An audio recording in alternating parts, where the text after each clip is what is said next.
Hello बच्चों, नमस्कार। आपका हमारे YouTube चैनल में फिर से एक बार स्वागत है बच्चों। आज फिर से हम आ चुके हैं आप लोगों के लिए नवोदय विद्यालय का जो एग्जाम होने वाला है उसके लिए कुछ महत्वपूर्ण प्रश्न। अगर आप लोग इस वीडियो को पूरा देख लेते हैं एंड सभी प्रश्न अगर आप लोग हल कर लेते हैं आसानी से, तो आप लोगों का नवोदय एग्जाम में एडमिशन इस बार एकदम पक्का हो जाने वाला है। तो फटाफट जाइए, वीडियो को लाइक कर लीजिए एंड चैनल को सब्सक्राइब कर लीजिए एंड ज़्यादा से ज़्यादा इस वीडियो को अपने दोस्तों तक शेयर कीजिए जिससे वो लोग भी आसानी से पढ़ सकें। चलिए सबसे पहले हम अपना सवाल देखते हैं। सवाल नंबर पहला। बच्चों देखिए, पहला सवाल है 500 रुपए के 30% का 2/4 का 56/25 कितना होगा। अगर आपके पास ऐसा प्रश्न आता है तो आप लोग कैसे करेंगे, ध्यान से देखिएगा, हम इसको बताते हैं आपको। अगर आप लोगों को प्रतिशत निकालना नहीं आता है तो प्रतिशत के ऊपर एक वीडियो हमने ऑलरेडी बना दिया है, आप लोग जाके वह वीडियो वॉच कर लीजिए। आपको वह वीडियो का लिंक हमारे डिस्क्रिप्शन बॉक्स में भी मिल जाएगा। तो बच्चों चलिए सवाल को हम यहाँ से हल करते हैं। सबसे पहले बोल रहा है 500 रुपये के 30%, तो यहाँ हम लिखेंगे 500 गुणे 30/100, क्योंकि हमने बताया हुआ प्रतिशत निकालते समय अगर प्रतिशत है प्रतिशत हटा करके आप लोग 100 लगा सकते हैं। उसके बाद 2/4 बोल रहा है, फिर करेंगे गुणे 2/4, फिर बोल रहा है इसका 56/25, फिर करेंगे गुणे 56/25। अब इसको हम यहाँ से हल करेंगे तब हमारा आंसर आ जाएगा। अब देखिए 00 से 00 हो गया कैंसिल। अब उसके बाद देखिए 2 1 2, 2 दूनी 4, 1/2 यहाँ आ गया। अब फिर 2 से इसको भी काट सकते हैं अगर चाहे तो, 2 1 2, 15 दूना 30, ये आ गया 15। अब इसको भी काट सकते हैं, 5 5 3 15, 5 5 25, यहाँ आ गया 5, 5 से 5 काट सकते हैं। अब आया 56 और 3 आपका बचा है, यानी कि 3 गुणे 56। अब जब इसको हम गुणा करेंगे देखिए कितना आएगा, 6 × 18 के 8, हासिल बचा 1, 5 × 15 16, यानी कि आपका आंसर आ गया 168। विकल्प नंबर आपका डी यहाँ से सही होगा। इस तरह का जब आपको सवाल है, मतलब एक ही साथ 3 4 सोचो। देखिए दूसरा सवाल है, निम्न में से कौन सी भिन्न 80% के समतुल्य है। मतलब इन चारों में से ऐसी कौन सी भिन्न है जो 80% के बराबर होगी। तो सबसे पहले हम इसका 80% निकालेंगे। अगर आप लोग प्रतिशत निकालने हैं तो आप लोग वीडियो देख सकते हैं, आपको वीडियो का लिंक हमारे डिस्क्रिप्शन बॉक्स में मिल जाएगा। हमने पहले से ही प्रतिशत निकालना आप लोग को सिखा दिया है। तो सबसे पहले देखिए 80% है, तो 80% की जगह पे हम यहाँ बटे 100 लगाते हैं। 80/100 हो गया। इसको हम डायरेक्ट यहाँ से काट सकते हैं, 1 0 से 1 0 कैंसिल, बटा हमारा 8/10। 8/10 को हम 2 से काट सकते हैं, 2 चौका 8, 2 5 10, यानी कि हमारा आ गया 4/5, यानी कि हमारा विकल्प नंबर यहाँ से सी सही होगा। ये बहुत ही आसान क्वेश्चन था बच्चों, एंड इसी तरह के क्वेश्चन नवोदय विद्यालय में भी पूछे जा सकते हैं।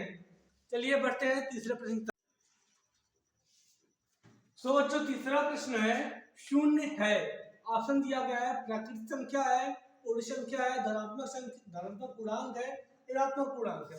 यह प्रश्न बच्चों बहुत ही ज्यादा इंपॉर्टेंट है, क्योंकि यह हर बार, जितनी बार नवोदय का एग्जाम होता है हर बार यह प्रश्न पूछा जाता है। यह प्रश्न आपको आना बहुत ही ज्यादा जरूरी है। अगर आप लोगों को यह नहीं पता है शून्य कौन सी संख्या है, शून्य धनात्मक पूर्णांक होती है या पूर्णांक पूर्ण संख्या होती है या प्राकृतिक संख्या होती है, तो आप लोग बहुत बड़ा यानी कि भूल कर रहे हैं एंड छोड़ रहे हैं। ये जानना बहुत ही ज्यादा जरूरी है। अगर आप लोगों को पता है कि शून्य क्या है तो आप लोग वीडियो यहीं रोकिए एंड जाके कमेंट बॉक्स में कमेंट कीजिए कि शून्य पूर्णांक है या पूर्ण संख्या या प्राकृतिक संख्या, धनात्मक पूर्णांक, जो भी है आप लोग कमेंट फटाफट कीजिए। एंड अगर आप लोगों को नहीं पता तो हम यहाँ बता देते हैं, शून्य एक पूर्ण संख्या होती है, यानी कि विकल्प नंबर भी हमारा सही होगा। ये बहुत ही ज्यादा मोस्ट इंपॉर्टेंट, इसको आप कर सकते हैं MIIP, मोस्ट इंपॉर्टेंट प्रश्न है, बना सकते हैं आप लोग। चलिए प्रश्न नंबर चौथा देखते हैं। बच्चों देखिए यहाँ पर चौथा सवाल है, यदि किसी संख्या और उसके 3/5 भाग का अंतर 40 है तो संख्या ज्ञात कीजिए। अंतर का यहाँ मतलब होता है घटाना। यह सवाल कह रहा है अगर कोई संख्या 3/5 है, किसी संख्या का, यदि किसी संख्या और उसके 3/5 भाग का, मतलब किसी संख्या का 3/5 भाग का घटाने पर 40 आता है तो संख्या आपको ज्ञात करनी है। तो सबसे पहले यहाँ देखिए 4 विकल्प दिया गया है, चारों में से आप लोग बताना है कौन सा सही विकल्प है। तो इसको आप लोगों को हल करके बताना होगा। तो सबसे पहले हम यहाँ मानेंगे कि वह संख्या यक्स है, तो माना यहाँ लिखेंगे, माना वह संख्या बराबर x।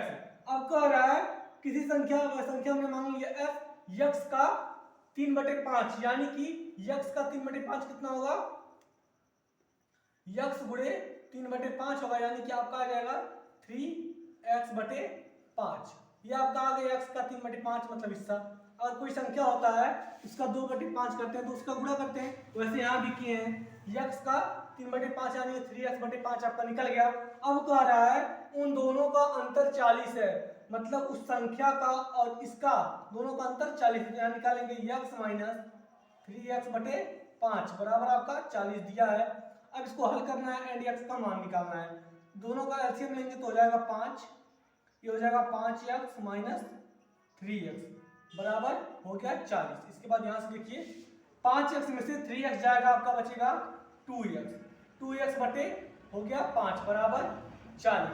अब 5 इधर बटे में तो इधर जाएगा होगा गुणे में, यानी कि 2x बराबर 40 गुणे 5, 2x बराबर हो जाएगा 4 5 20, 200 हो जाएगा। अब 2 इधर गुणे में तो इधर जाएगा 2 हो जाएगा बटे में, यानी कि x बराबर 200/2। अब काटेंगे 2 1 कम 2, यानी कि x बराबर आपका आ गया 100 आंसर, यानी कि विकल्प नंबर आपका यहाँ से सी सही होगा। इसी तरह यह क्वेश्चन किया जाएगा। अगर आप लोगों को इस क्वेश्चन समझने में, ये क्वेश्चन कहीं भी दिक्कत हुआ हो तो आप लोग कमेंट कर दीजिएगा कि सर यहाँ पर दिक्कत है, तो आपकी दिक्कत को हम यहाँ से सॉल्व कर देंगे एंड आपको और बढ़िया समझाने की कोशिश करेंगे। चलिए बढ़ते हैं अपने 5वें प्रश्न की तरफ।